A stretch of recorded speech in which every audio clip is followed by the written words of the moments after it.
Bonjour à tous, aujourd'hui on va se pencher sur un texte libertarien qui bouscule pas mal d'idées reçues sur le pouvoir, les droits et même la justice. La question de fond est assez radicale. Et si, au final, on était les seuls vrais chefs d'orchestre de nos propres vies? Allez, c'est parti, on explore ça ensemble. Le texte démarre très fort. L'auteur prend un événement politique majeur, une élection présidentielle, et le qualifie de non-événement. Pour elle, c'est juste un symptôme de quelque chose de bien plus profond. Le pouvoir politique lui-même serait une sorte de grand spectacle, une mise en scène qui a perdu sa légitimité. On entre donc dans la première section, ce fameux spectacle mondialisé. L'idée centrale ici, c'est que la politique, telle qu'on la connaît, serait devenue une sorte de façade, un grand théâtre qui, sous couvert de nous protéger, sacrifierait en réalité nos libertés individuelles.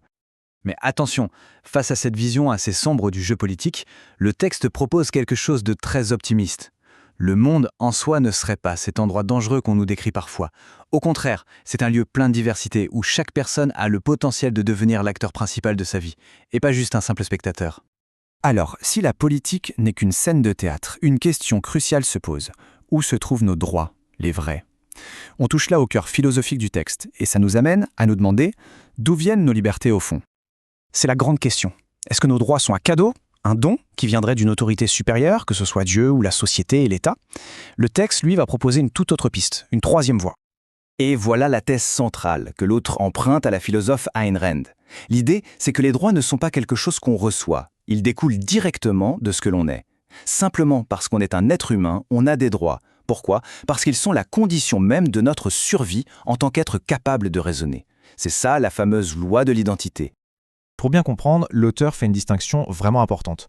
D'un côté, il aurait le droit d'être, celui-là, il est inné. C'est notre existence, notre identité, personne ne peut nous l'enlever. Et de l'autre côté, il y a le droit de faire, qui lui dépend de nos capacités, de nos compétences, de nos actions.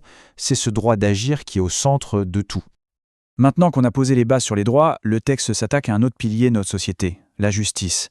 Et là encore, l'approche est, disons, à contre-courant. Et voilà l'affirmation qui peut surprendre. La nature elle-même, la vie, eh bien, ce n'est pas juste. C'est inégal, c'est divers, exactement comme nous. Donc, de ce point de vue, vouloir imposer une sorte de justice sociale par la loi, ce serait essayer de forcer la nature des choses, ce qui serait voué à l'échec. Pour que ce soit plus concret, l'auteur prend un exemple très simple, celui de la procréation. Le fait que les femmes puissent porter des enfants et pas les hommes, ce n'est pas une question de justice ou d'injustice, c'est un fait biologique, c'est une loi naturelle. L'argument ici, c'est que la nature crée des différences, et les juger moralement comme justes ou injustes n'aurait pas de sens dans cette optique. Au final, la définition de la justice que propose le texte est assez radicale. Ce ne serait pas un idéal universel à atteindre, mais plutôt une construction politique, une sorte de vain désir qui, en essayant de nous faire rentrer dans un moule idéalisé, finirait par limiter notre liberté et notre capacité d'agir. Bon, alors si on met de côté la politique traditionnelle et cette idée de justice sociale, que reste-t-il? Le chaos total? Eh bien pas du tout, nous dit le texte. On aborde maintenant la solution qu'il propose, et ça passe par une redéfinition du mot anarchie. Ce tableau résume parfaitement la différence. D'un côté, on a le chaos, qu'on imagine comme le désordre, l'arbitraire. De l'autre, on a l'anarchie, telle que l'auteur l'a définie. C'est simplement la liberté en action. C'est une partition harmonieuse où les gens s'organisent entre eux, sans avoir besoin d'une autorité centrale qui impose les règles.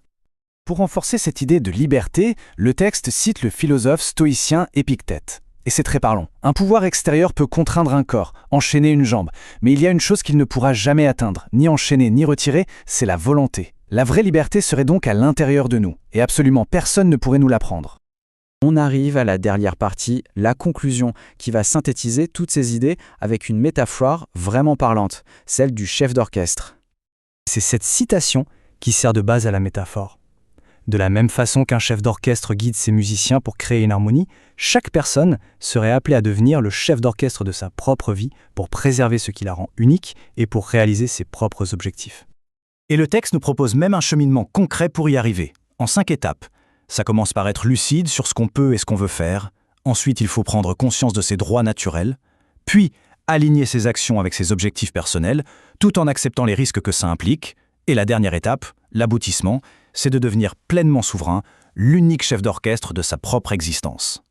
Et on va se quitter sur cette question qui reste ouverte. Si, comme le propose cette philosophie, on a vraiment le pouvoir de composer la musique de notre propre vie, alors la seule question qui compte vraiment, c'est quelle partition va-t-on choisir de jouer? La réflexion est ouverte.